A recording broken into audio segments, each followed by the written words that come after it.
I'd call to order the City Council Workshop meeting for January 14th, 2026. It's 6 p.m. right now. We will start with the Pledge of Allegiance, followed by a moment of silent meditation.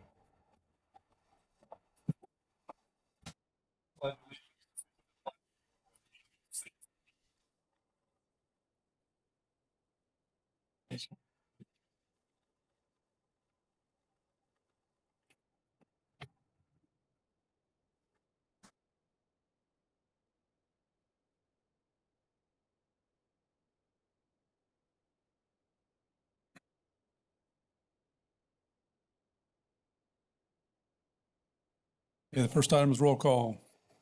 Mayor Nickel, Here. Deputy Mayor Dyer, Here. Councilmember Net, Here. Councilmember Romy, here, Councilmember Yorio, Here. also in attendance, City Manager Coffey. Okay, thank you. Skip to item number 5 since we're all here. Additions, deletions, or changes to the agenda, if any. Does anyone in council have anything they wish to see changed? Okay. Move along to item number 6.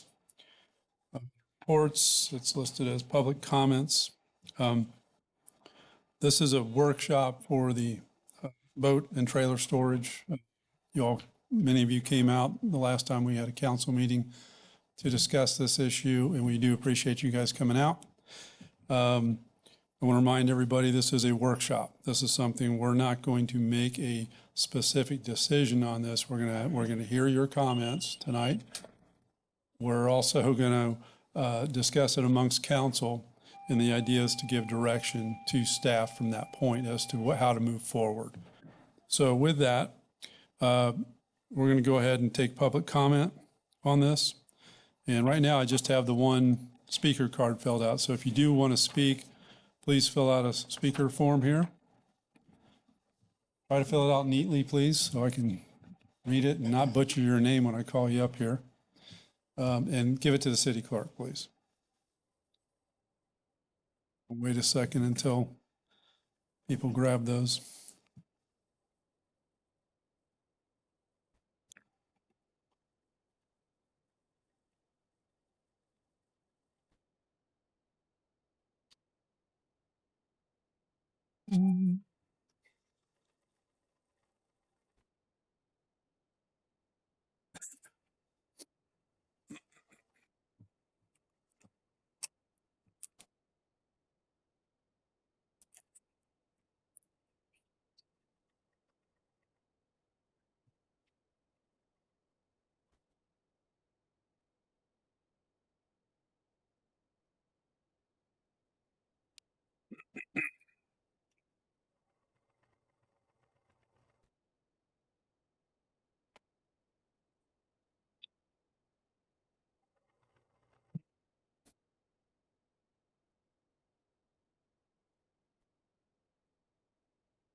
Okay, now we can get going.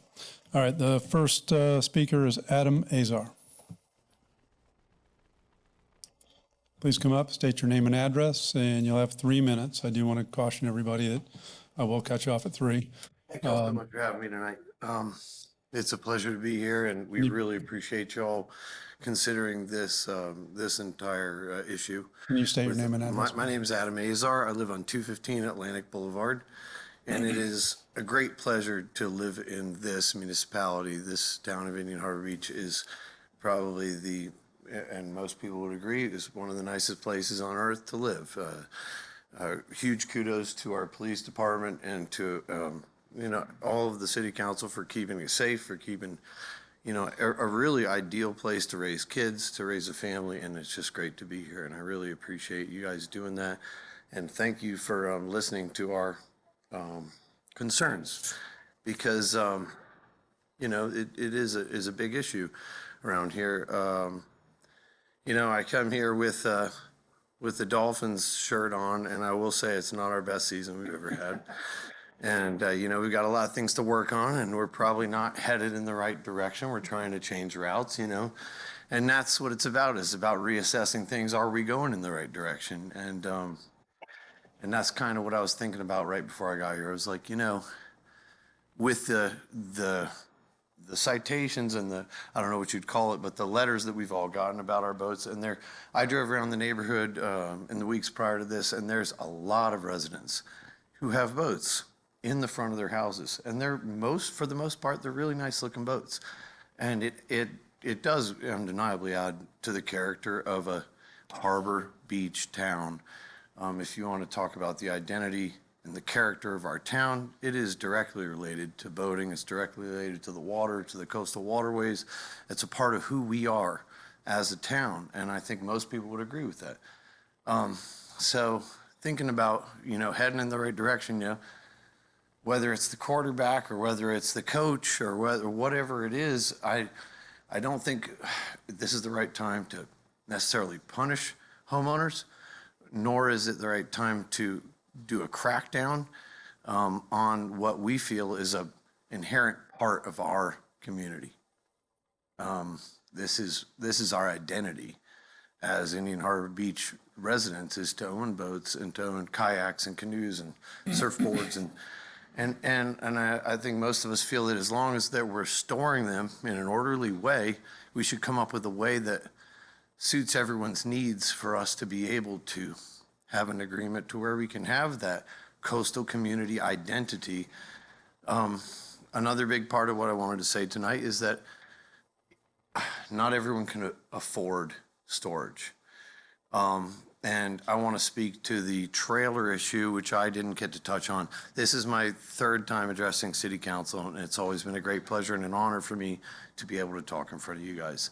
I didn't get to address trailers. I am a blue-collar construction worker, and I have a very nice trailer that stays hitched up to my truck in front of my house every day, and I can't afford to move it.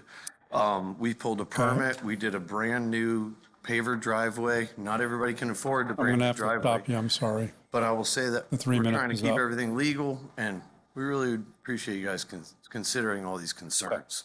Not only boats, but All right. trailers, because not everybody can afford. Thank you very much. Thank you. Got to very move much. on, I sorry. appreciate it. All right. Next is Randy Newman.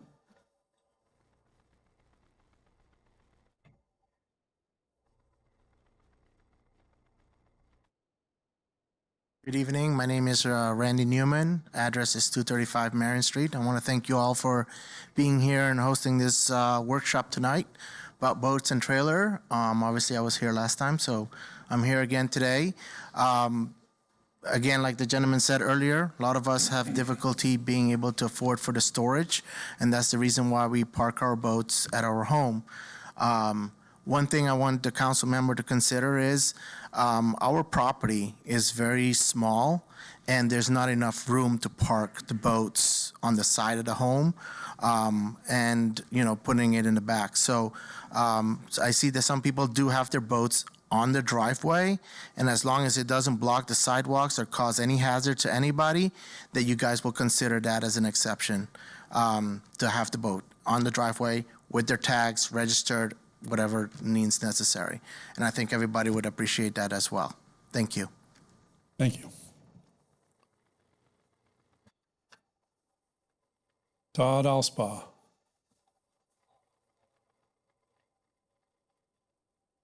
You may remember from last time, I like property rights, so I'm all for just not having this ordinance that restricts boats and trailers.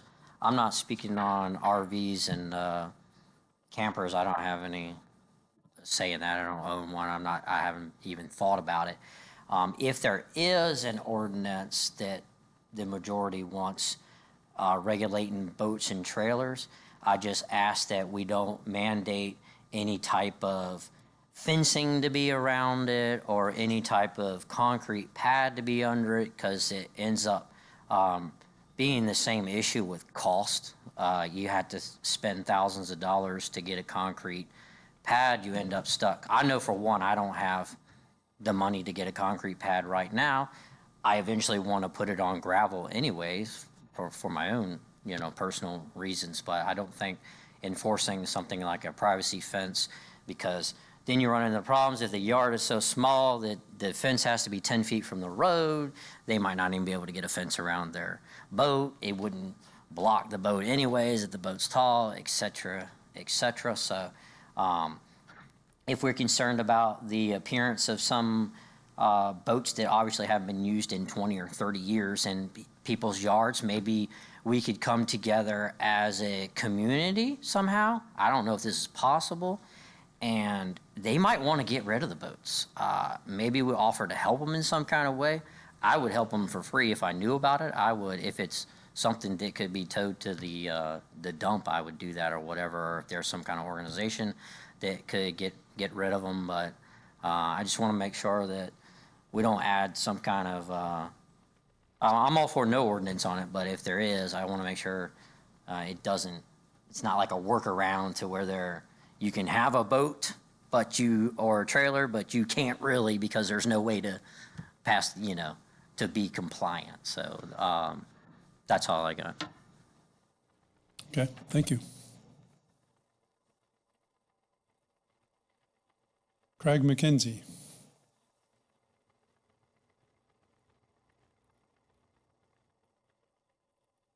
Craig McKenzie, 905 Surf Drive, Indian Harbor Beach. One of the things that I wanted to raise some awareness around was the fact that throughout Brevard, in Florida in general, but throughout Brevard, year over year, there's been a huge increase in boat storage, vandalism, thefts, and that is becoming a growing issue year after year. And one of the other challenges, if a lot of us were forced to find off-site storage, is that there are some very specific requirements which in many cases will force the boat owner to end up on a waiting list. All right, so that is another issue that's growing, as well as the theft and the vandalism. With that is followed by, again, if we're forced into that situation, is the insurance premiums for these vessels. There's some unintended consequences that occur with the insurance on a vessel and in situations where it's at an off-site storage. Off-site storage facilities remove themselves from any liability of your property there. So there's also a very large shortage of availability throughout Brevard County in general. We have major storage facilities as far north as Cape Canaveral that are losing about 200 spots. And there are a few other locations in South Brevard that are also going to be going through some loss of boat storage availability or amenities for consumers. These are all locations that already occupy tenants. So there's that problem of being on a waiting list that's a contributing factor to a growing issue outside of the general problems that come with boat storage facilities. So unintended consequences of the ordinance is just something I wanted to bring to the surface. And that's it. Thank you. Okay. Thank you. Next is David Nutt. I had to do a double take at this speaker card, but Name Dave Nutt, I guess better say senior. 645 DeSoto Lane, Indian Harbor Beach. And most of these folks have legitimate what they're saying, but I've lived here 45 years.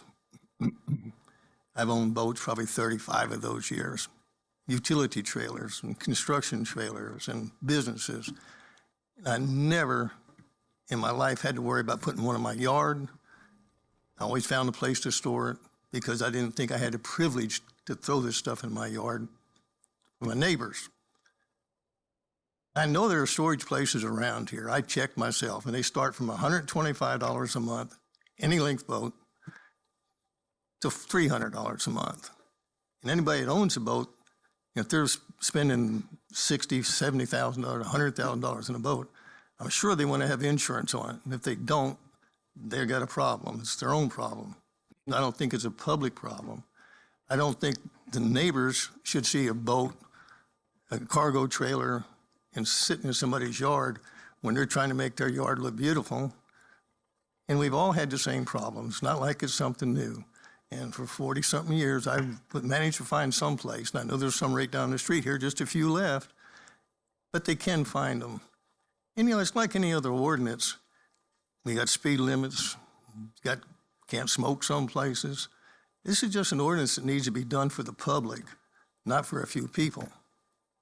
I know they're boat owners, but there's boats up the street stored, the yacht club, the marina over here has got storage spaces. None of them are not all cheap, but if you got a boat that's worth $100,000, you can afford to park it someplace. And you definitely, I'm sure you have insurance on it. I just don't think it's up to the community to let the property values show that you got a cargo trailer living next door to you and a boat living next to you and a sailboat living next door to you when you're living in a $600,000-$700,000 house and you want to sell it. This doesn't look good for you either, or any of us. That's all. thank you. Thanks, Dad. All right, next is Benjamin Sullins.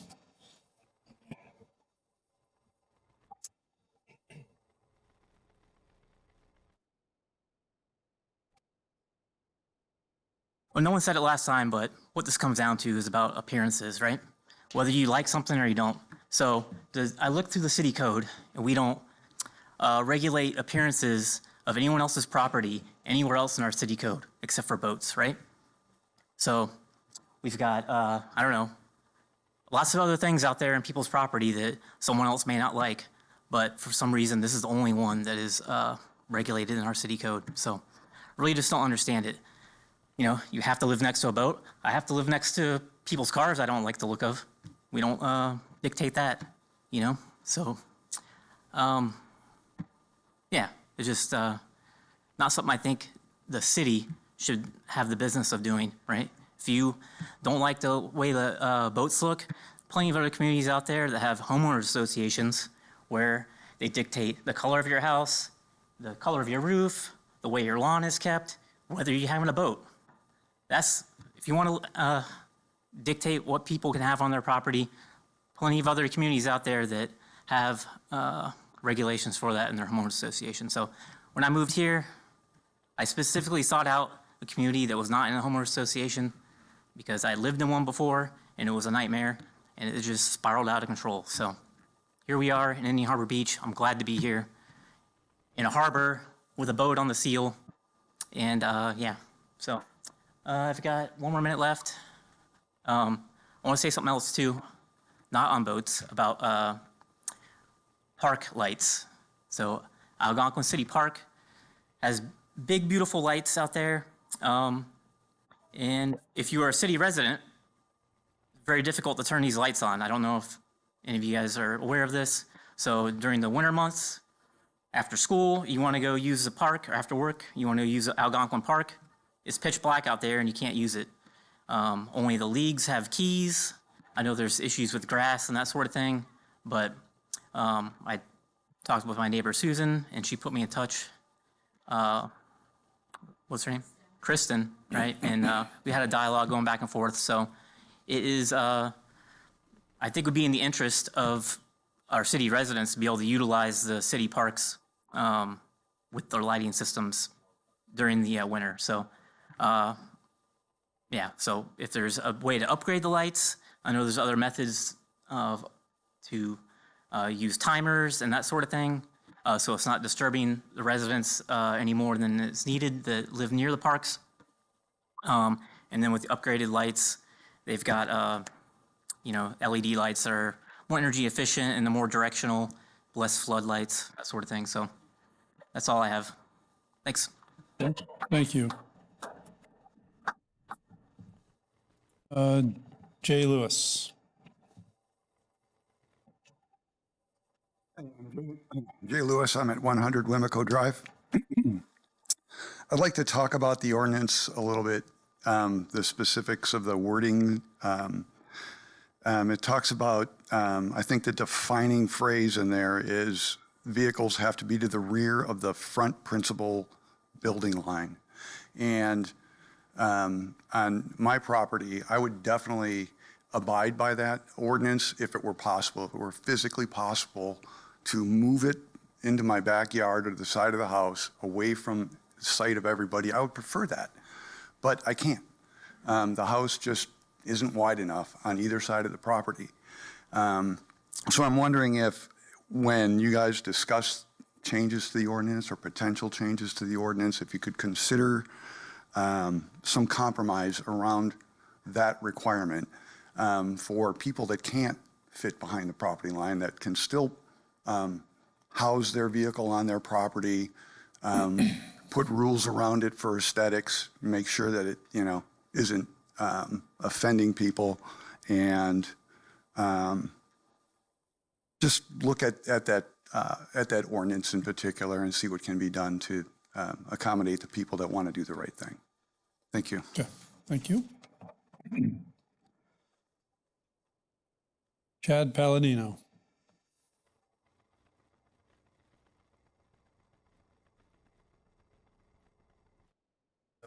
#03 Stephen Patrick Avenue. I'm just trying to be heard again, just about the boats. It's nice to have my boat at my house. I went fishing this weekend. It's out front.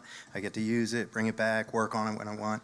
So I understand the rule. It's not going to, I don't think it's going to kill anybody to go either way, but it'd be nice if we keep our boats. Thank you. Thank you.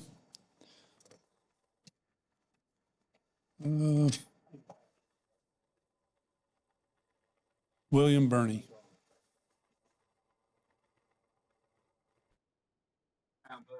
1234 Seminole Drive.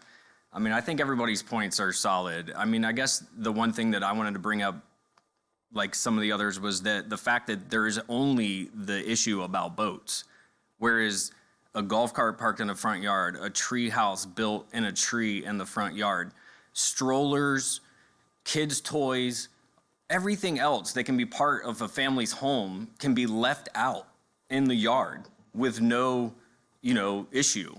So when myself, who has like a beautiful yard and home, has a boat in the driveway, but like the rest of the junk, as some of you may think that's there, isn't. It is what it is. And it's just one of those things that this is like a kind of a big deal. I mean, my boat is part of my job, first off. So I need it to work. And if it has to be somewhere else, that creates a cost and a time issue, which is super important. And not all of us own $100,000 boats. My boat costs $12,000. I put constant maintenance into it to keep it running. I as well have run my boat multiple days a week for the past 5 or 6 years. So I'm always in it. And I just think that it's like one of those things where you could park a VW in a front yard painted with flamingos, like on a main drag of our neighborhood, but my boat in the driveway isn't acceptable. I just think that you guys somebody's missing it somewhere with little things. And it's like, I honestly can't believe that there's no contractors here talking about their trailers. It's only the boat owners here. And it was the same thing at the last meeting. And honestly, I didn't really want to talk tonight, but there was less people here than there was at the last meeting. but I don't think the contractors have actually got the notice about what's really going on here. Because a boat and boat owners is one thing, but there's a lot of contractors, and I've driven around this neighborhood a lot, and I see a lot of homes, specifically mine as well, that doesn't have enough room for, I mean, and I would love to park mine behind my gate as well. It'd be great to put it back there. But the lot size in the house just doesn't allow that. And I just think, like I said, as far as aesthetics are concerned, there's a lot of other ways, and there's a lot of other things that can deter how great our community looks. And you guys aren't really talking about that. We're only talking about boats. And that's, I guess, my biggest concern is that it's not just about boats. There's a lot of other things that can make our neighborhood, Indian Harbor Beach, look worse or better. And it's not the boat in a driveway that's making it worse. There's a lot of other things. Like, I don't have to mow my yard. I don't have to upkeep anything on my house, colors, it doesn't matter about anything else. Like, the only thing we're talking about is that I can't have my boat in my driveway. And I just think that's super unfortunate for a lot of us. And I don't have the money to store my boat and pay $200 a month. Like, I do have to pay for the insurance and the upkeep on everything else. And like I said, it's part of my job. It's work for me. And I just hope you guys just take that into account. But thank you guys. Okay, thank you.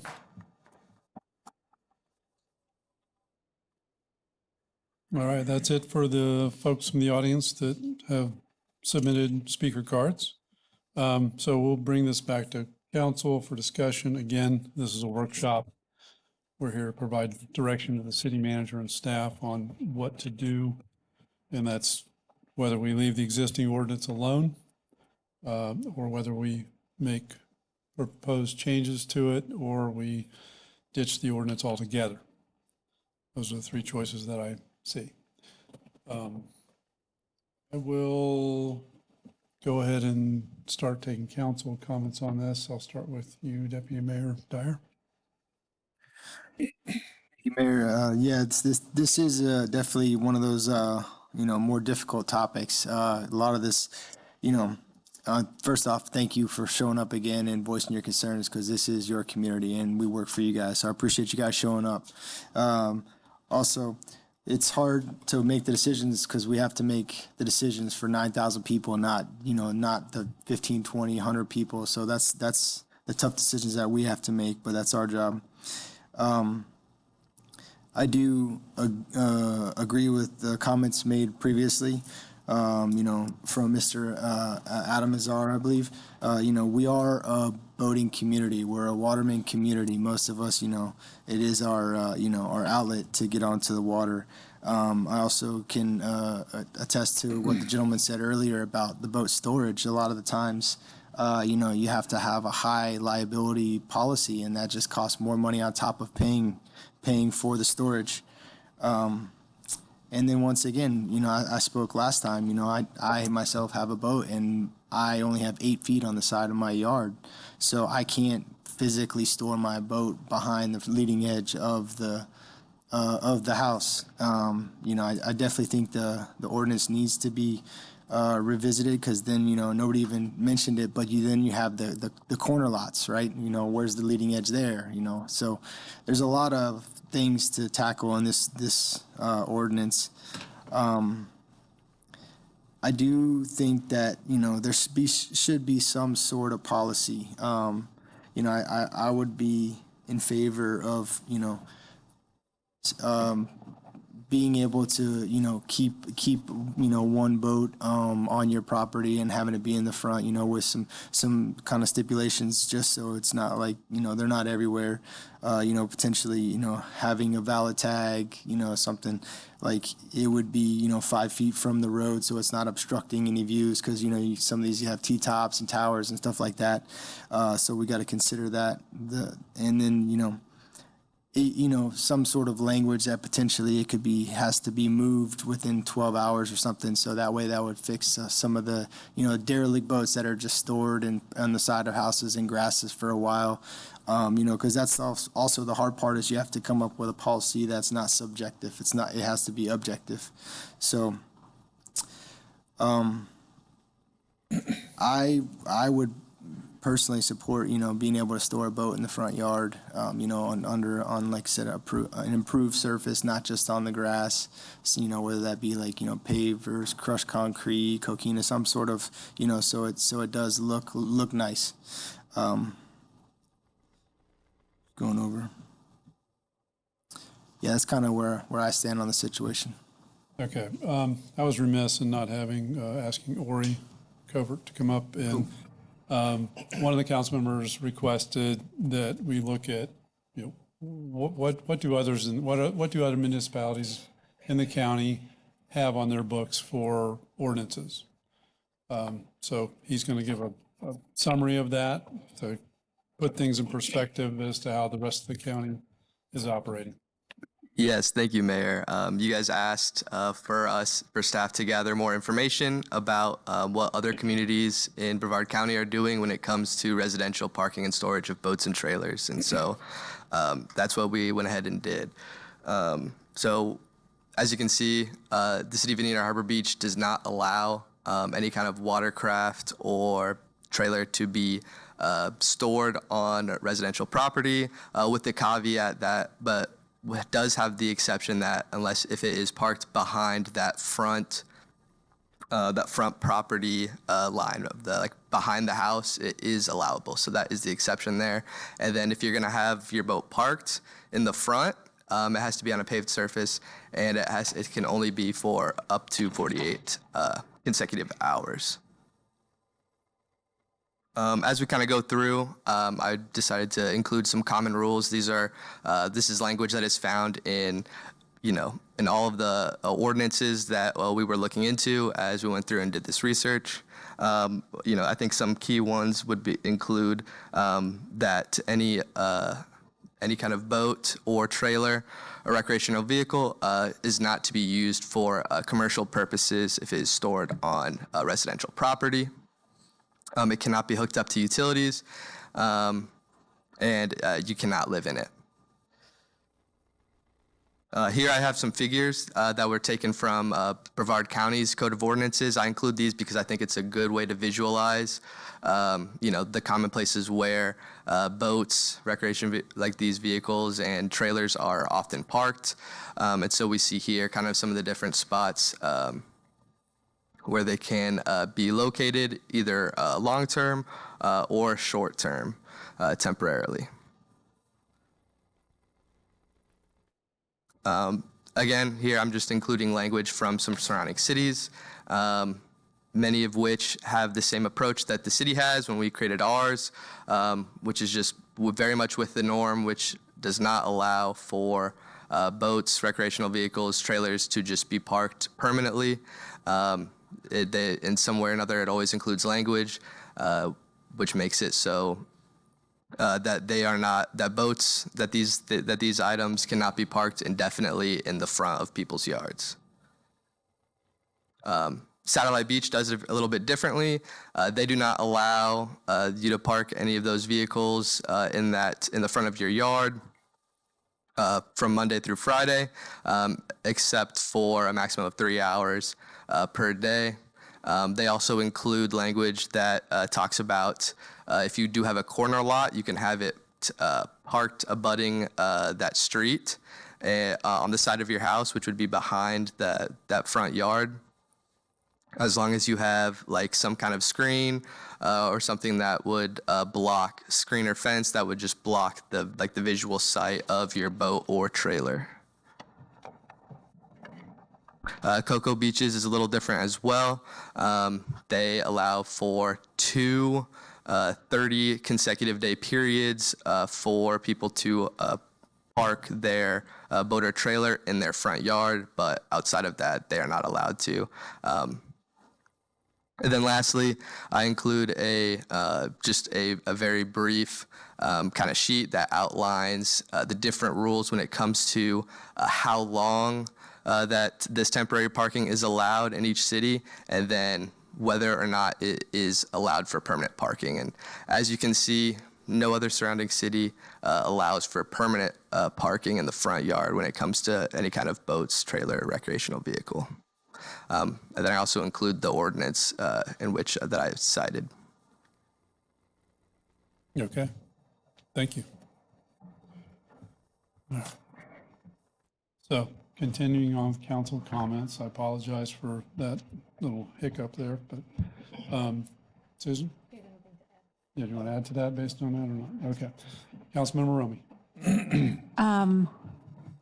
I have done an informal survey of the people in my little world, and I will say most people feel as though if the boats are registered and maintained, that it's really a non-issue. What I would like to talk about more is the trailers. My husband's in construction. We know plenty of construction people, and I can't imagine if these people had to pay for storage of a trailer on top of regular expenses, how that would work. Indian Harbor Beach has changed drastically, and the cost of storage these days is crazy. It's usually about $325 a month. I know because we've done it. So to add that on to business expenses is really hard. And as Kelly Litchfield said in her comments, you know, they're business trailers. They're not just fun trailers at your house. It's to help make a living and a livelihood.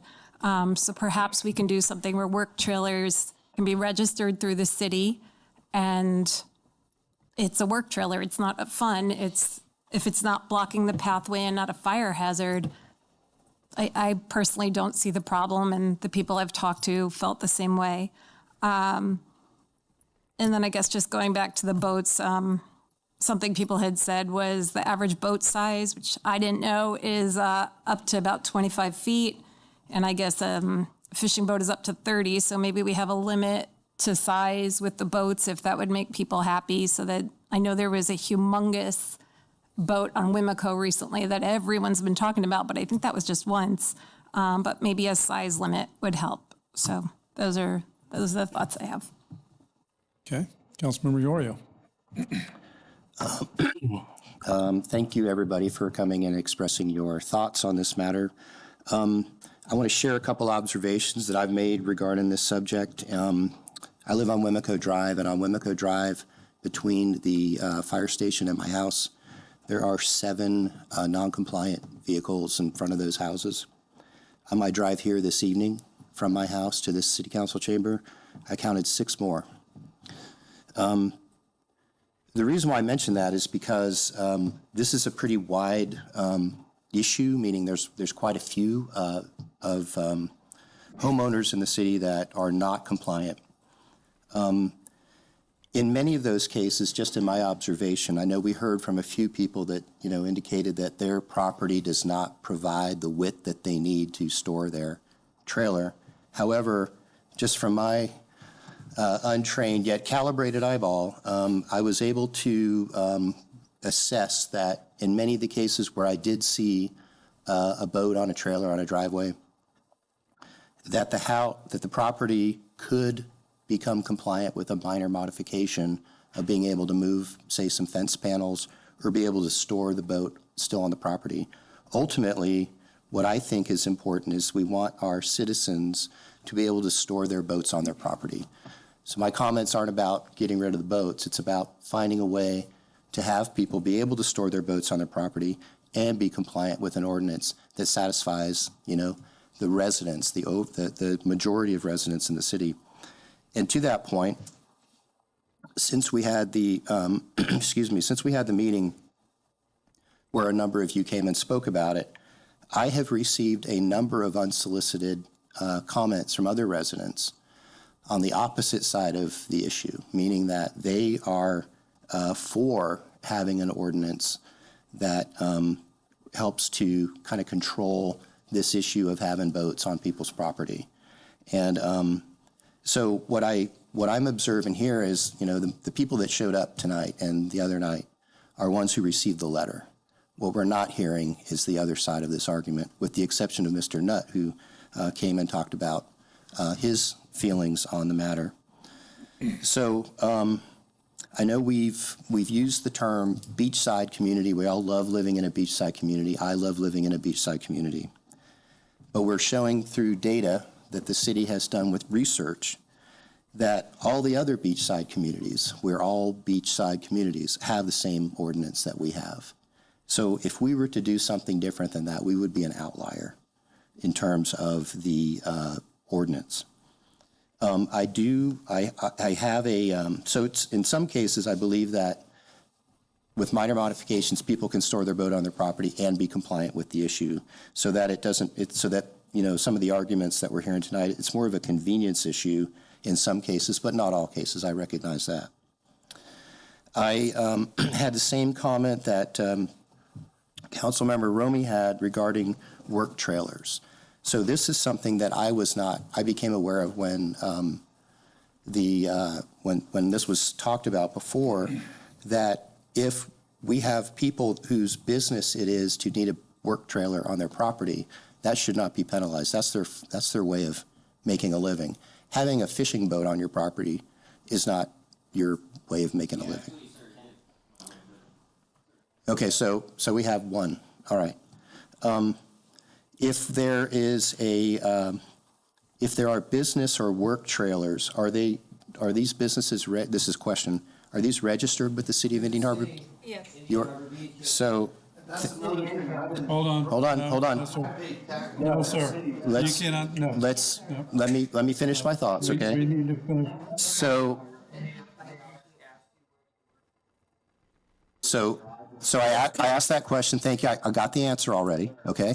That the businesses or the work trailers that are associated with businesses in Indian Harbor Beach are registered as Indian Harbor Beach residents, or businesses. And so I support the idea of having some mechanism for capturing that in a way that we are not punishing people who are making their livelihood off of having a work trailer on their property. So those are my thoughts. Councilmember Nutt.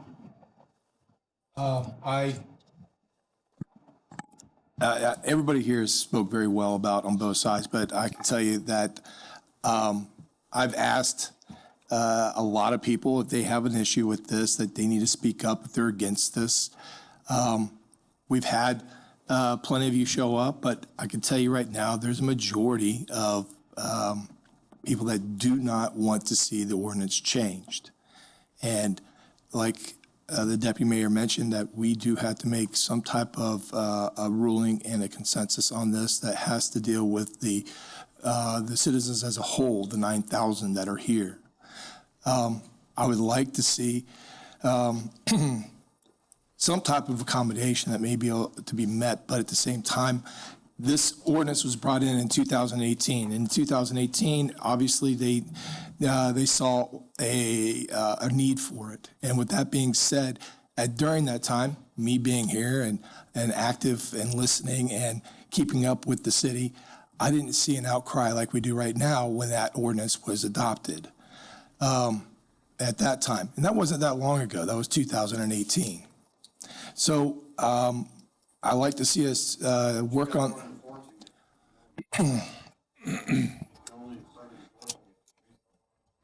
And what's happened is that code enforcement obviously is an issue here in the city. And that also has to deal with pink Volkswagen bugs on the corners. As far as that goes, I agree with that. That need to be addressed. Although we know that it's a mainstay and something we expect, but at the same time, I know people that don't care for it either. So how we go about this, we need to tread lightly, but at the same time, this ordinance was put in place for a reason, and like I said, at a time, there was no pushback. I like to see something that when it comes to the trailers, I want us to also tread lightly when it comes to trailers that are in the front that have heavy advertising on it. That's going to cause an issue if this ever does come to light that we change this ordinance. I don't want that to be an issue. As far as the commercial use, the ordinance is very clear about the commercial use. And even if this ordinance was a stay, was the change, I think the commercial use of things would be impeding use, sir, and because of that. I mean, if you're in a commercial business storing a commercial boat in the front, I think would be something of concern for most when it comes to this. Like I mentioned, in 2018, like they did, the majority of the people then had no issue. And I would like to see, I wish more of them were here to talk and speak and say something about this, but I think we need to make something that's going to hopefully help those that are, when it comes to this. I don't want to have a 35-foot, the ordinance currently says there's a 35-foot maximum that we're allowed to have in a driveway. Does that also include keeping it away from the right-of-way of the driveway? So that's going to shorten the length that you're going to have when it comes to the boat storage you're going to have in that driveway as well. And are we going to allow them to park it in a grassy area on the side of the house where the grass is going to grow high? Yes, we are enforcing a lot of other codes here in the city when it comes to grass heights and junk and houses that are abandoned. Those things are being addressed as we speak. But because of the benevolence of our city and our city manager being sure to educate the residents, we're taking our time about this. We're doing it slowly. We want to make sure people are being educated about it prior to us actually just imposing a fine or a fee right off the bat. So we want to give it some time and let it ease into things when it comes to the code enforcement. So code enforcement is coming, and that's all I got to say about it. Okay, thank you. Yeah, this is certainly a very tough subject. We do appreciate you guys coming out for this. It's nice to see people come out and participate. I do agree with the Councilmember Yorio's, and I think Councilmember Romy, I might have it a little mixed up, but as far as having trailers that are for registered businesses, I think that gives us a mechanism to track that. I don't want to see just random trailers just parked out in front of homes that get, might only get used once or twice a year. It's just somebody's personal trailer that they happen to have for convenience. I don't think that's an appropriate thing to have. But for those that own lawn service businesses or what have you, and they need to have a work trailer. I mean, I have friends that fit this category. I think there's a way for us to get there to allow those.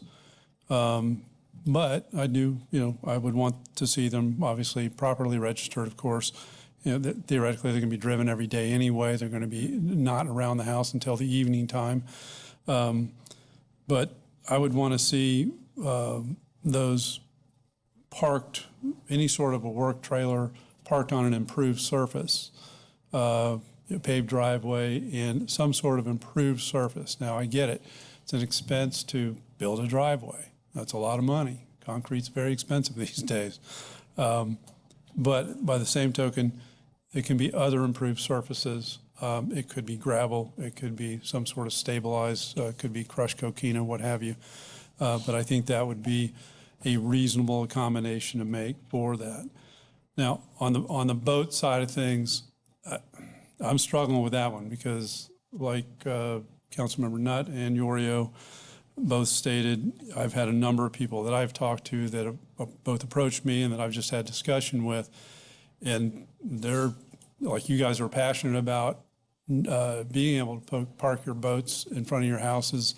They are just as passionate about, no way. This is, they point out that, look, there's a lot of, it's looking, I don't want to say trashier, but that's kind of the verbiage that I've been hearing from people. So I can trashier and, you drive around and it's, I'm not saying any one of you guys are the ones that are, guilty of this, but there's a lot of junky boats, boat trailers, grass growing up beneath the trailer, so on and so forth. It'd be great if we had a way to get rid of those, but we really don't. We really don't. It becomes very difficult to impose regulations that deal with appearance. You start getting into a very subjective arena at that point. What we consider to be unkept or poor appearance, that might be my assessment of it. Your assessment of it might be, no, but that's my work trailer or my work boat or whatever. That's just the way it is. So we get into that, becomes very gray, very unclear in a hurry. At this point, I'm in favor of leaving the ordinance the way it is for the boats. Sorry to say that, but it is a hard decision to make, but that's where I'm leaning on this. But, I do see opportunity to amend the ordinance as it relates to work-related trailers. Now, the one thing I will say, since we're talking about registered work-related trailers, if there's someone who has a boat that is a work-related boat, such as the gentleman back here, I don't know how many people in the city are in that same category. There may not be very many. I don't know. I don't know what your line of business is, if it's fishing or if it's clamming or what have you. But if they can show that that boat and that trailer is registered for truly a business purpose that's related to fishing or clamming or what have you, then perhaps that's a narrow area where we could make exceptions to the ordinance. We're not here to reduce anybody's ability to earn a livelihood. That's not our intent here at all. So we want to be sensitive to that. But that's where I stand at this point. So this item is calling for a consensus. So I don't know what each of you think, if there's any changes to what your thoughts are at this point. I would still say that personally we don't have a consensus because I'm against the boat ordinance as it's written.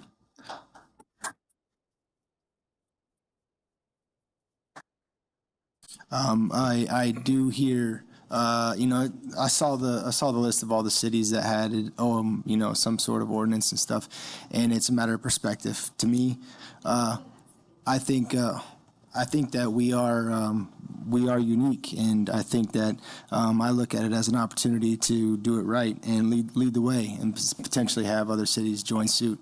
So, like I said earlier, I'm in favor of one boat parking under certain stipulations. So that's where I stand.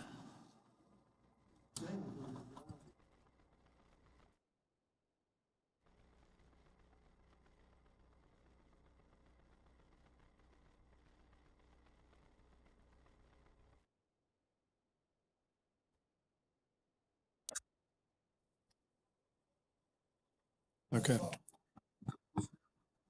right, we got to keep it.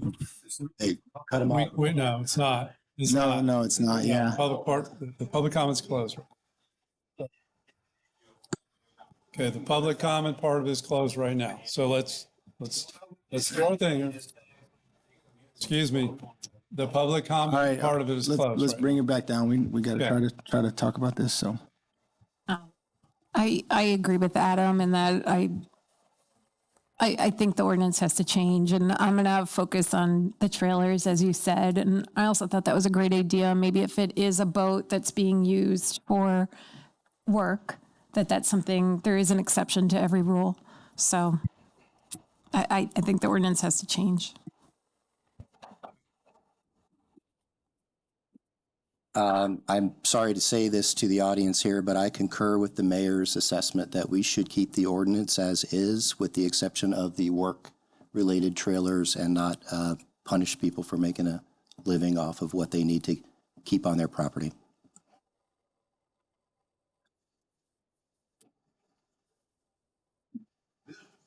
You're done. Okay. Sorry. Public comment is cut off. I concur with Councilmember Yorio when it comes to this. And one of the things I want to make sure of is that if there was an ordinance change when it started allowing these boats, it's a very good point that a lot of people are going to start bringing them out of storage and start bringing them into the yard. So we're going to be inundated more than we think we will be. And as time goes by, it's only going to get more populated with boats in the driveways or in front of the house on improved pavement. So I concur with the mayor and Councilmember Yorio. Mayor, I just want to add one last thing. We are saying that there's the majority reached out to you and said that they were for the ordinance, but where are those people? This was an advertised workshop.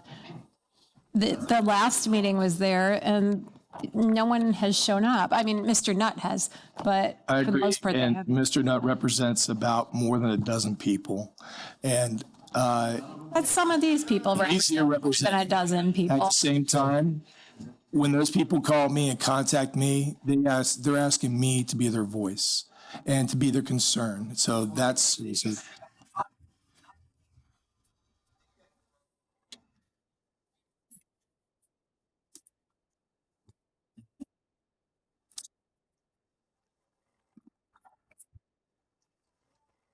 Yeah, I feel, hold on. I feel like we can go back and forth about this, and I feel like, everybody did get the notification. Everybody had the opportunity to come speak. So we can't talk about, how many people are in favor. If they're not here, they can't say that. So right now, I would say that's an opinion. I'm not saying it's a right or wrong opinion, but we have to go off of who's here and speaking in support of the modifying the boat ordinance. I'll disagree with that, just because of the fact that no matter what the issue is, whether it's this issue or say the noise ordinance or what have you, not everybody's going to be able to show up. Not everybody's going, and typically you're going to have folks that feel passionately about something, that are directly affected by it. Those are the ones that are going to show up. You guys received specific notice on this. The boat owners that were notified, whereas not everybody in the community was given specific notice. In fact, the vast majority were not. So we have to look at it not just from the people that show up, because we've had that plenty of times before. We have a very strong showing for or against something. That's not necessarily, it's not representative of the entire community. We have to weigh that though. But excuse me, sir. So, excuse me. My point here is that we are charged with making a decision for the 9,000 residents of this community. And I'm not going to look out and say, okay, well, you guys are representing the entire community. You're not. You're just not, like it or not. From that perspective, I can't, Adam, I have a ton of respect for you. I can't agree with you on that, just just because people showed up, that's what we have to lean towards necessarily. That's not as simple, and it's not that simple, and it's not the way that really works. So anyway.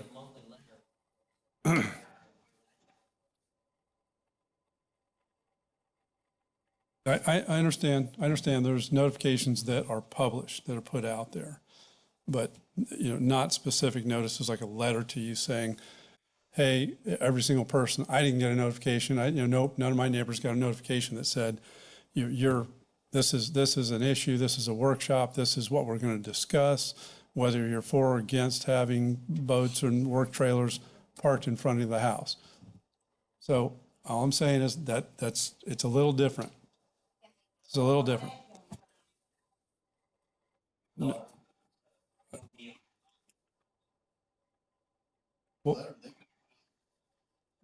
all right, so right now, I'm trying to gather up what we do have consensus on, and right now, I think it is the work trailers, registered businesses only, because we can quantify that. And then there's the question of, on the boat side of it, do we have a provision for a bona fide boat-related business that a person has, something that they make their livelihood from, being an exception to the parking in front of the front building line. Those are the two items that I heard out of all the discussion.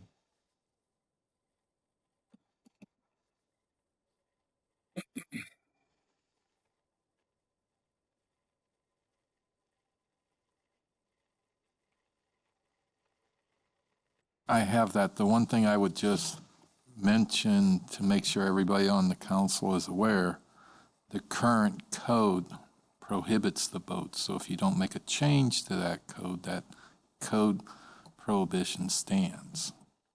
I understand, but that's what we're talking about, is drafting an amendment to the code that would address the consensus items. Is it the council's preference that we bring that language back to you, or just take it straight to a first reading after going through P and Z? Can they be separate, so to speak, consent votes, or one for the trailer, one for the boats, or no? Is that, or as far as tonight's? There really wouldn't be a vote not to change the ordinance, because the ordinance, if the majority of the council does not want to change the prohibition against the boat, there's no vote to be taken. But we talked about making an exception to it, so that would be a change to the boat ordinance. So, yeah. So, and I don't have a problem. Normally on a first reading for an ordinance, it's not a public hearing.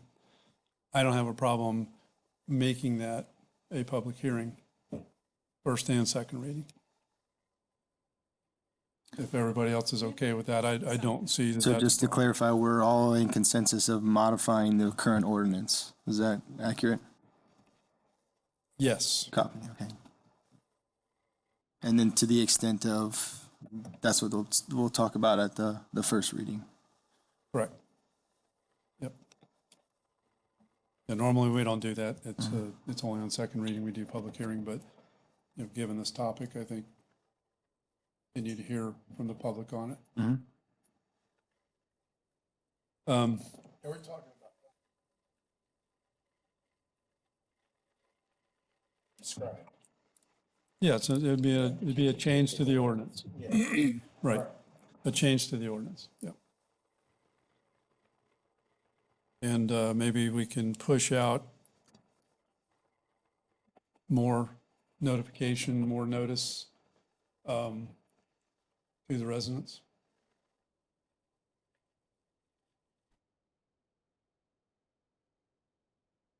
What would it take for us to do specific notice to the community? I mean, obviously it's money. 3+ years ago, we did a postcard mailer to every address for the proposed training tower at Algonquin, and that was a little over $3,000.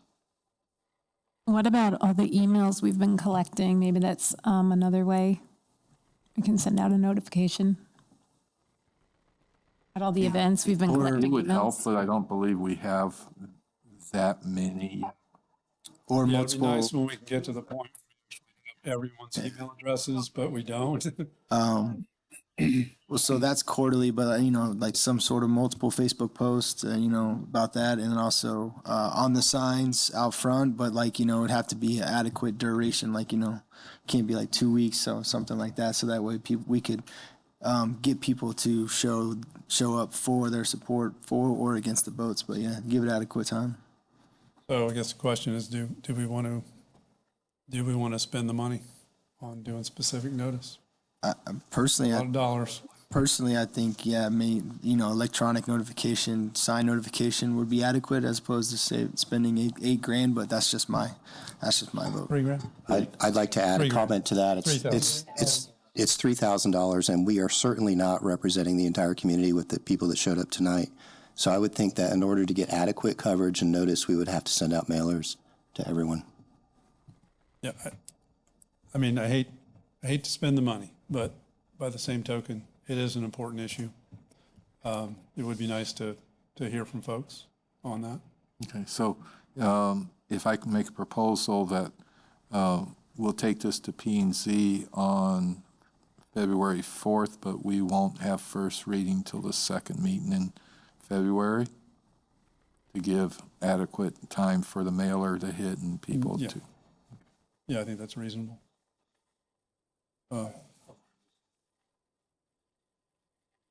Nikki, did the next harbor highlights go out already?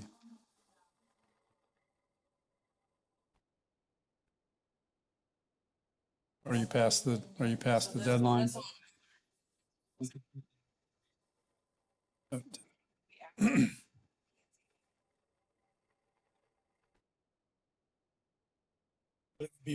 Maybe before our council meeting. Before a council meeting. It would be very close before that's, so if. Let's make a ditch effort. If you want to use the harbor highlights, you probably should push first reading back to the first meeting in March. Yeah. I like that. Yeah, and we'll continue to pause the enforcement. Yeah, I think this is fair. This is a fair way to do it. And at that point, yeah, I mean, we would expect folks that vehemently opposed to it or mildly opposed to it, whatever it is, to show up. Or show up or emails or what have you. And yes, I mean, I think when we get emails, that's something that we ought to be considering as well. We can say we got X number for it, X against it, and X, they don't care. So. No, they would, it's notification, it's a specific notification so that it gets people's attention more. It's like when somebody applies for a variance, and it's, close to your house, you get that specific notice, big bold print, it gets your attention. You pay attention to it more. Whereas there's a lot of folks here in the community that don't really pay attention to what's in Harbor Highlights or what's on the city's website or Facebook or anything like that. They don't. And, if you get a postcard that says, hey, this is what we're going to be considering, considering allowing or considering modification to the ordinance. And I don't know exactly how this will be worded, but, that there's much higher likelihood we're going to have a greater attendance at that meeting for sure. And then, like I said, we'll make it a public meeting and let people say their piece, and then we'll go from there. And, if modifications are necessary, that'll be the time to, it'll be very similar to this, but at that point, we'll be making a decision in theory, most likely, and giving a firm direction to staff as to exactly what we do or don't want to modify with the ordinance. And the last thing I'll just say is, if we're going to shoot for a first reading in the first meeting in March, we'll delay taking this to P&Z until the first meeting, until their meeting in March also. Okay. Makes sense. All right. We're done with that. So I'd entertain a motion to adjourn. Motion to adjourn. Second. Motion by Councilmember Nutt, second by Deputy Mayor Dyer. All those in favor signify by saying aye. Aye. Those opposed, same sign. Motion carries 5-0. We are adjourned.